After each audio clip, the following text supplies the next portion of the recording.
मित्रों, इस वीडियो में हम लोग रीगर इंटरव्यू में पूछे जाने वाले इम्पोर्टेंट क्वेश्चन आंसर का अभ्यास करेंगे। सभी क्वेश्चंस मल्टीपल चॉइस यानी ऑब्जेक्टिव रहेंगे।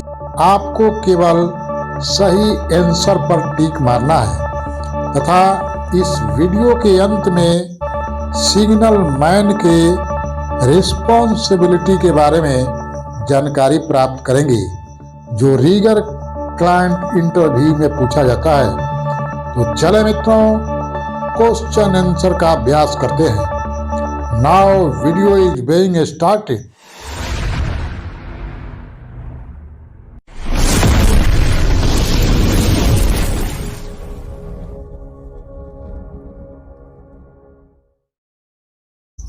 मित्रों, पहला क्वेश्चन है which of the following components are typically found on a crane. Choose all answer that apply. अर्थात नीचे दिए गए तीन ऑप्शन में से कौन ऑप्शन सही है जो क्रेन में पाए जाते हैं। जैसे पहला है a movable boom that can be raised lowered and rotate. अर्थात क्रेन में एक बूम होता है जो ऊपर उठता है, नीचे जाता है और रोटेट करता है। बी ऑप्शन है a spool with a steel cable that extend to the end of the boom and attaches to the load. अर्थात एक जो है स्पूल के ऊपर स्टील केबल होता है जो बूम और लोड के साथ जुड़ा रहता है। तीसरा ऑप्शन है counter wait that offset the weight of the load. अर्थात क्रेन में एक काउंटर वेट होता है जो लोड को बैलेंस करता है। तो मित्रों, इन तीन ऑप्शन में से कौन ऑप्शन सही है आपको टिक मारना है। अर्थात ए सही है कि बी सही है कि सी सही है। इसके लिए हम लोग 5 सेकंड रखते हैं तो हमारा काउंटडाउन चालू होता है। 5, 4, 3, 2, 1, नॉकआउट।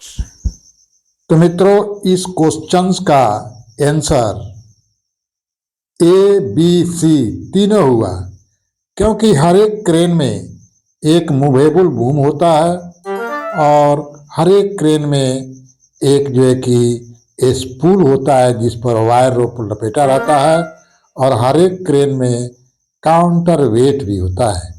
तो इस प्रकार इस क्वेश्चन का आंसर ए बी सी तीनों हुआ, यानी कि तीनों सही है। Next problem, what is the purpose of crane outriggers? Choose all answers that apply. अर्थात क्रेन आउटरिगर का क्या मकसद होता है, यानी कि क्रेन आउटरिगर क्यों रहता है, उसका क्या काम है। इन तीनों आंसर में से एक को चुनें। ए है help rise and lower the load, यानी कि आउटर रिगर लोड को उठाने और नीचे करने के लिए यूज होता है।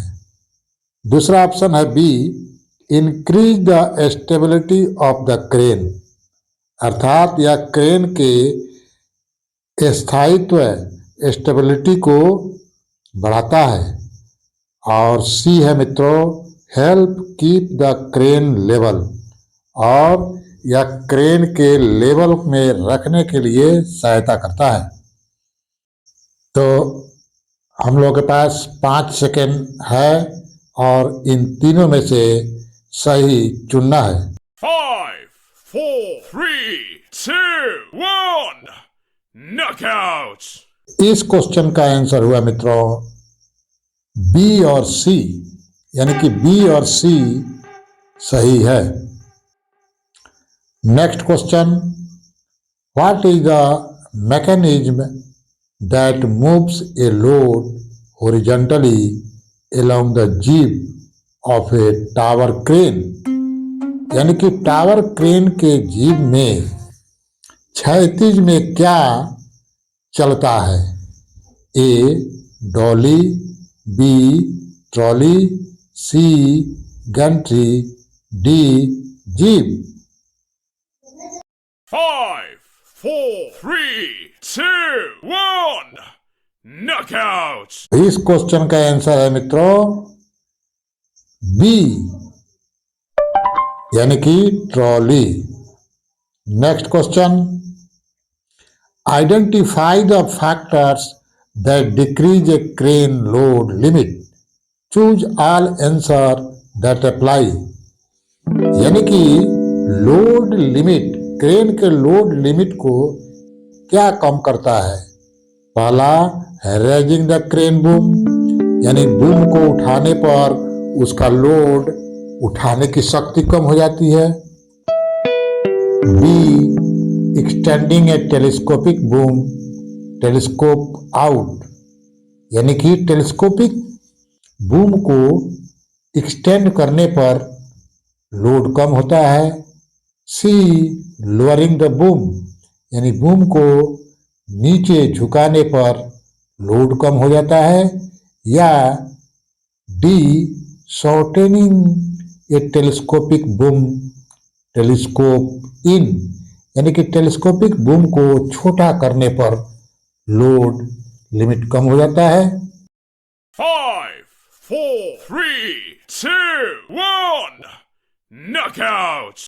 मित्रों, इस क्वेश्चन का जवाब है बी और सी, यानी कि एक्सटेंडिंग टेलीस्कोपिक बूम, यानी कि टेलीस्कोपिक बूम को बढ़ाने पर उसका लोड कम हो जाता है। और सी, लोअरिंग द बूम, यानी बूम को जैसे जैसे हम लोग झुकाएंगे तो उसको उठाने की क्षमता कम होती चली जाती है। Next question, as a crane begins to lift a load, the boom can bend downward slightly. This is called, यानी कि जब बूम लोड को उठाता है तो थोड़ा नीचे झुक जाता है। इसको क्या कहते हैं भाई? A, boom contraction, B, boom extension, C, boom deflection, D, boom retraction. 5, 4, 3, 2, 1. Knockout! इस क्वेश्चन का जवाब है मित्रों सी, यानी कि बूम डिफ्लेक्शन। अगला क्वेश्चन है, when the signal person gives direction to the crane operator, the direction must be from the crane operator perspective, यानी कि जब एक सिग्नल मैन क्रेन ऑपरेटर को सिग्नल देता है तो वह सिग्नल ऐसा होना चाहिए जो क्रेन ऑपरेटर को समझ में आ जाए। क्या यह कथन सही है या गलत है? ए, ट्रू, बी, फॉल्स। 5, 4, 3, 2, 1. Knockout! तो इसका आंसर है मित्रों ए, यानी कि यह कथन सही है, ट्रू है। मित्रों, अब हम लोग हैंड सिग्नल से रिलेटेड कुछ मल्टीपल चॉइस क्वेश्चन लेते हैं। जैसे क्वेश्चन है, select the correct hand signal for a stop, यानी कि ये जो दो फोटो दिया गया है ए और बी, इनमें से चुनना है कि कौन ए स्टॉप का सिग्नल है, ए है या बी है। 5, 4, 3, 2, 1. Knockout! मित्रों, इसका आंसर है A. Next, select the correct hand signal for emergency stop, अर्थात इमरजेंसी स्टॉप का सिग्नल क्या है, फोटो ए या फोटो बी। 5, 4, 3, 2, 1. Knockout! तो इसका आंसर है मित्रों photo B. Next, select the correct hand signal for hoist, अर्थात होइस्ट का कौन सिग्नल है, फोटो ए या फोटो बी। 5, 4, 3, 2, 1. Knockout. इसका आंसर है मित्रों photo B. Next question, select the correct hand signal for lower, यानी कि लोअर का सिग्नल क्या है, यानी कि लोड को नीचे करने का, जिसको हम लोग अर्या कहते हैं। तो इसका आंसर फोटो ए है या फोटो बी। 5, 4, 3, 2, 1. Knockout. तो इसका आंसर है मित्रों photo A. Next, select the correct hand signal for move slowly, यानी कि मूव स्लोली यानी कि धीरे धीरे का सिग्नल क्या है, फोटो ए या फोटो बी। 5, 4, 3, 2, 1. Knockout. तो इसका आंसर है मित्रों फोटो बी। मित्रों, आप सबसे आग्रह है कि अगर आप हैंड सिग्नल से रिलेटेड जानकारी लेना चाहते हैं तो इस चैनल पर एक वीडियो है जिसका लिंक डिस्क्रिप्शन में दिया गया है। उस वीडियो को आप एक बार अवश्य देखें ताकि आप हैंड सिग्नल से रिलेटेड किसी भी प्रकार के क्वेश्चंस को जवाब दे सकें। Next, select the correct hand signal for swing, यानी कि स्विंग कराने का सिग्नल क्या है, फोटो ए या फोटो बी। 5, 4, 3, 2, 1. Knockout. तो इसका आंसर है मित्रों photo A. Next, select the correct hand signal for dog everything, यानी कि डॉग एवरीथिंग का सिग्नल कौन है, फोटो ए या फोटो बी। मित्रों, डॉग एवरीथिंग का मतलब होता है कि लंच का टाइम। अगर लंच के टाइम का सिग्नल आपको देना है तो इसमें से कौन सही है, फोटो ए या फोटो बी। 5, 4, 3, 2, 1. Knockout. तो इसका आंसर है मित्रों photo A. Next, select the correct hand signal for use main hoist, अर्थात मेन हुक को यूज करने के लिए कौन सिग्नल दिया जाता है, फोटो ए या फोटो बी। 5, 4, 3, 2, 1. Knockout. तो इसका आंसर है मित्रों photo B. Next, select the correct hand signal for use whip line, अर्थात छोटा हुक, एक्सिलरी हुक का सिग्नल क्या है, यानी कि जब आपको एक्सिलरी हुक जरूरत पड़े तो क्रेन ऑपरेटर को कैसे सिग्नल देंगे, फोटो ए या फोटो बी। 5, 4, 3, 2, 1. Knockout. तो इसका आंसर है मित्रों photo A. Next, select the correct hand signal for boom up, यानी कि बूम अप का सिग्नल क्या होता है, फोटो ए या फोटो बी। 5, 4, 3, 2, 1. Knockout. तो इसका आंसर है मित्रों photo A. Next question, select the correct hand signal for boom down, अर्थात बूम डाउन करने का सिग्नल क्या है, फोटो ए या फोटो बी। 5, 4, 3, 2, 1. Knockout. तो बूम डाउन करने का सिग्नल मित्रों फोटो बी है। मित्रों चित्र को देखकर याद करते जाएं ताकि इंटरव्यू में आपको किसी प्रकार का परेशानी न हो। Next question, select the correct hand signal for boom down and rise the load. यानी कि बूम डाउन करने का और लोड को ऊपर लेने का एक साथ कौन सिग्नल है, फोटो ए या फोटो बी? 5, 4, 3, 2, 1. Knockout. तो इस क्वेश्चन का आंसर है मित्रों फोटो ए।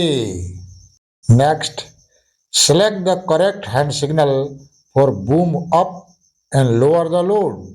यानी कि बूम अप और लोड को नीचे करने का सिग्नल क्या है, फोटो ए या photo B? 5, 4, 3, 2, 1. Knockout.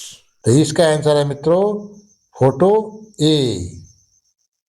Next question, select the correct hand signal for travel. यानी कि ट्रेवल कराने का सिग्नल कौन है, फोटो ए या फोटो बी? 5, 4, 3, 2, 1. Knockout. तो इसका आंसर है मित्रों फोटो बी।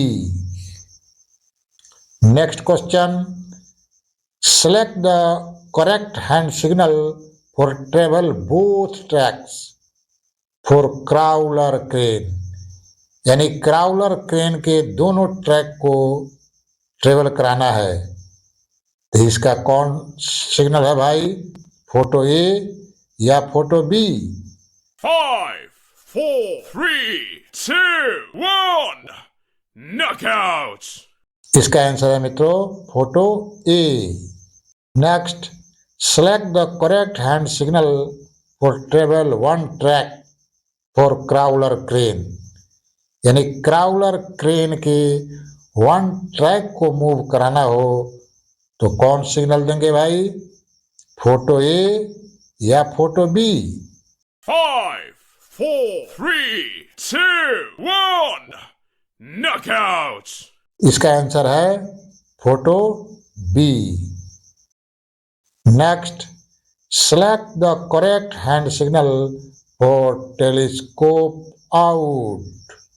यानी कि टेलीस्कोप आउट करने का क्या सिग्नल है, यानी कि बूम को बढ़ाने का, फोटो ए या फोटो बी?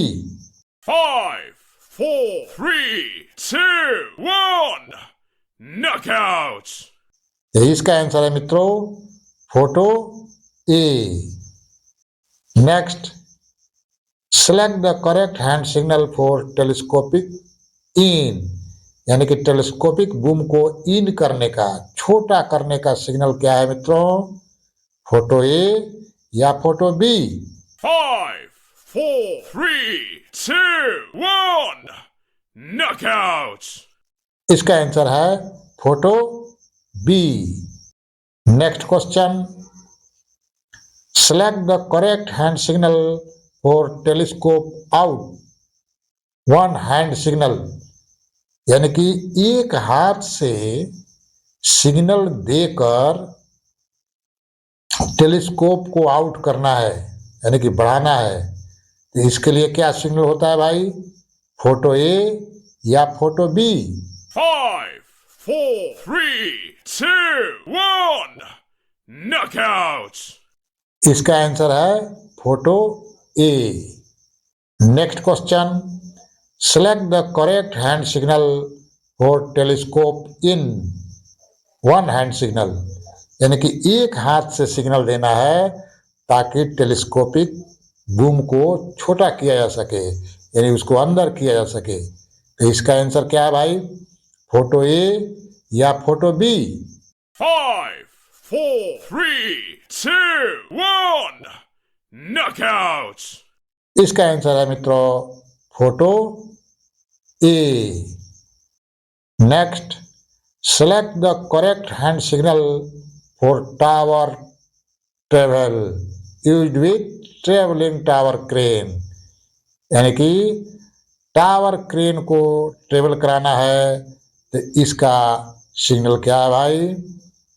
फोटो ए या फोटो बी? 5, 4, 3, 2, 1. Knockout! इसका आंसर है photo B. Next question, select the correct hand signal for trolley travel used with tower crane. Tower crane में ट्रॉली को मूव कराना है तो इसका क्या सिग्नल होता है भाई? फोटो ए या फोटो बी है? 5, 4, 3, 2, 1. Knockout! इसका आंसर है photo A. Next question, when the signal person is using verbal signal, they should be spoken in the order first the function and direction, second the distance and or speed, third function stop। तो ये जो कथन है मित्रों, सही है कि गलत है, इसको बताना है। ए ट्रू, बी फॉल्स। 5, 4, 3, 2, 1. Knockout! तो इसका आंसर है मित्रों ए ट्रू, यानी कि सही है। Next, hand and voice signal should be continuously maintain during crane movement. यानी कि वॉइस सिग्नल हो या हैंड सिग्नल हो, हमेशा जो है कि मेंटेन करके रखना चाहिए क्रेन के मूवमेंट के समय। तो ये कथन सही है कि गलत है? ए ट्रू, बी फॉल्स। 5, 4, 3, 2, 1. Knockout! तो इसका आंसर है पंद्रहवां मित्रों सिग्नल है ट्रेवल ए, वन ट्रैक, ट्रू। अर्थात एक ट्रैक को मूव यानी कि कराना कथन है। सही। Lock the track on Next side question. Indicated by red fish. From the following list, choose the safety procedure practiced by signal people. Choose all answer that apply। यानी कि सिग्नल देते समय किस प्रोसीजर का फॉलो किया जाता है, जो सही है उसको चुने। पहला है wear the PPE designated by the employer, B verify that the load hook is centered over the load, C check for power line to avoid, make sure all personnel stay out from under suspended load। अर्थात ए में है PPE को पहनना है जो company के द्वारा provide किया गया है, बी में है कि लोड को वेरीफाई करना है कि वह हुक में सही तरह से लगा है कि नहीं है और सेंटर में है कि नहीं है, सी है पावर लाइन को एवॉइड करना है और डी है जो भी पर्सन है वह सस्पेंडेड लोड के अंदर ना हो।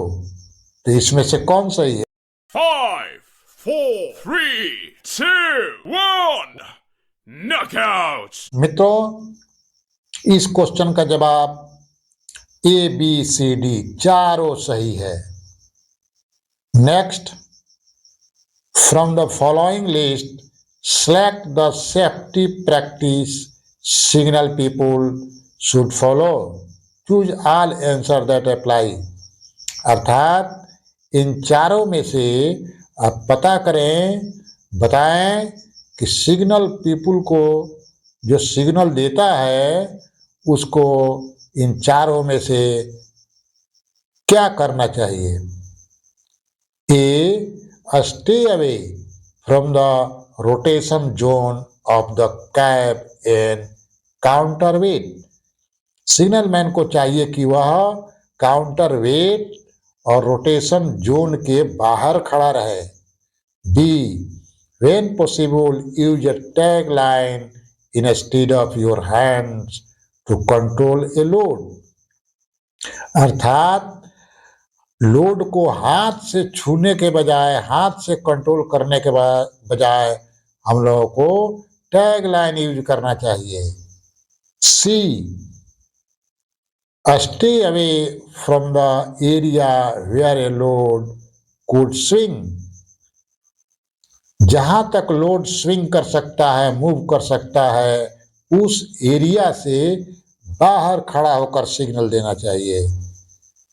D, be aware of potentially dangerous weather condition such as high wind and lighting.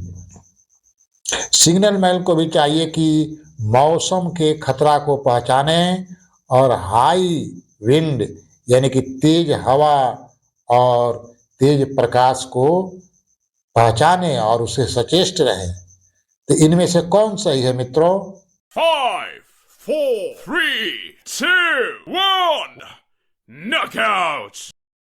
इसका आंसर है मित्रों ए, बी, सी, डी, यानी कि चारों सही है। अर्थात इन चारों को एक सिग्नल मैन को पालन करना चाहिए। मित्रों, चलते चलते अब हम लोग सिग्नल मैन की रिस्पॉन्सिबिलिटी को भी देख लेते हैं, क्योंकि कभी कभी क्लाइंट इंटरव्यू में पूछता है कि एक सिग्नल मैन की रिस्पॉन्सिबिलिटी क्या है, या इसी क्वेश्चन को घुमाकर पूछता है कि एक सिग्नल मैन को जनरल सेफ्टी के बारे में क्या क्या ध्यान रखना चाहिए। मित्रों, इसी क्वेश्चन को क्लाइंट इस प्रकार भी पूछता है कि एक रिगर का रिस्पॉन्सिबिलिटी क्या है रिगिंग करते समय। तो इन्हीं प्रश्नों का जवाब हम लोग इस वीडियो के अंत में देखने जा रहे हैं। तो एक रिगर का या फिर एक सिग्नल मैन का रिस्पॉन्सिबिलिटी मित्रों इस प्रकार है। पहला है, typical PPE will likely include hard hat, safety glass, gloves, high visibility vest and work boots. यानी कि एक सिग्नल मैन को या रिगर को चाहिए कि वह निम्नलिखित पीपीई का यूज करे, जैसे helmet, safety glass, hand gloves, high visible jacket और सेफ्टी शू। नेक्स्ट रिस्पॉन्सिबिलिटी है मित्रों, before the lift begins check that the load hook is centred over the load and that the rigging gear is properly set. Also check that the load stays centered during the lift. अर्थात एक signal man को चाहिए कि यह rigging चालू होने के पहले चेक करे कि लोड हुक सेंटर में है कि नहीं है, और जो भी टूल्स लगे हुए हैं, रिगिंग गियर लगे हुए हैं, वह प्रॉपर तरीके से लगे हैं कि नहीं।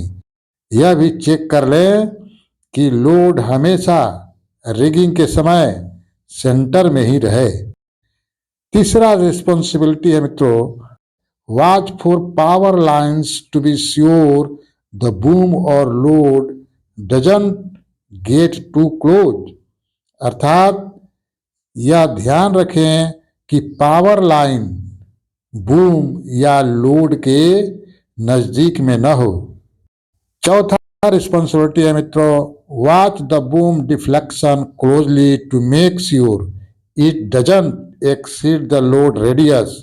और यह भी ध्यान रखे कि बूम का डिफ्लेक्शन लोड रेडियस से ज्यादा नहीं होना चाहिए। नेक्स्ट है रिस्पॉन्सिबिलिटी मित्रों, make sure other personal stay out of the crane operating area and always keep yourself and other from under a suspended load।